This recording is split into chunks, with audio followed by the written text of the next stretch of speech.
Hello दोस्तों, तो स्वागत है आप सभी लोगों का हमारे YouTube चैनल में। तो दोस्तों, आज हम बात करने वाले हैं विश्व प्रसिद्ध भौतिक के मशहूर और महान वैज्ञानिक स्टीफन हॉकिंग के बारे में। दोस्तों, स्टीफन हॉकिंग को किसी परिचय की जरूरत नहीं है। इन्होंने अपनी काबिलियत से दुनिया को अपने ऊपर गर्व करने के कई बार अवसर दिए हैं। अपनी शारीरिक दुविधा से लड़ते हुए इन्होंने वह हर चीज़ हासिल की जिसकी लोग बस कल्पना ही कर सकते हैं।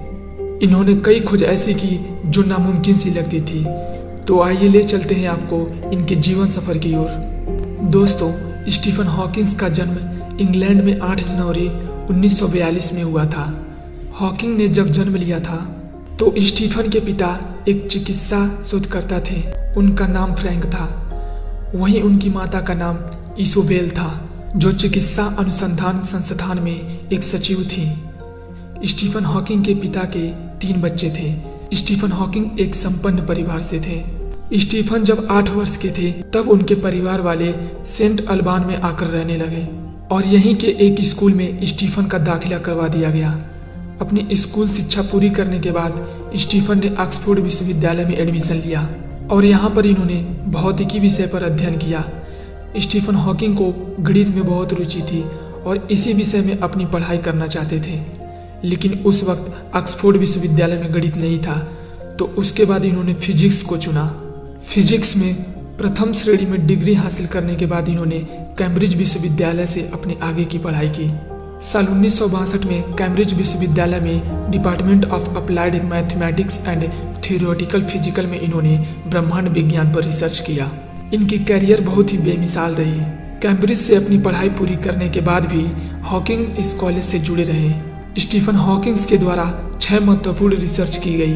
पहला, सिंगुलैरिटी का सिद्धांत जो 1970 में की गई थी। दूसरा, ब्लैक होल का सिद्धांत 1971 से 1974 के बीच में की गई थी। तीसरा, कॉस्मिक इन्फ्लेशन थ्योरी जो 1982 में की गई थी।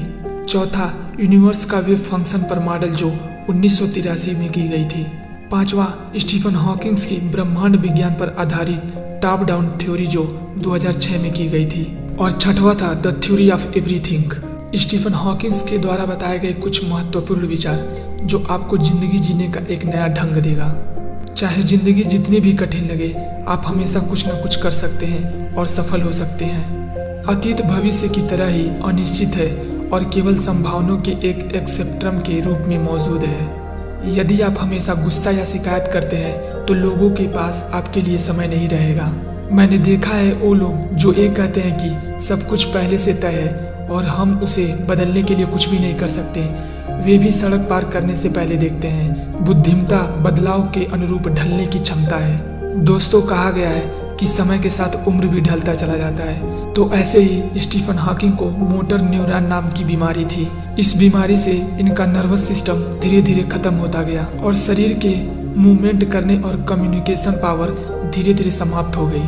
और इसी प्रकार स्टीफन हॉकिंग का निधन 14 मार्च 2018 को 76 वर्ष की आयु में हुआ था। हमें उम्मीद है कि आप सभी को स्टीफन हॉकिंग के बारे में, उनके जीवन के बारे में जानकारी मिली होगी।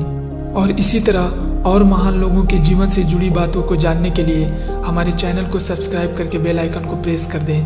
तो मिलते हैं नेक्स्ट वीडियो में। जय हिंद, जय भारत।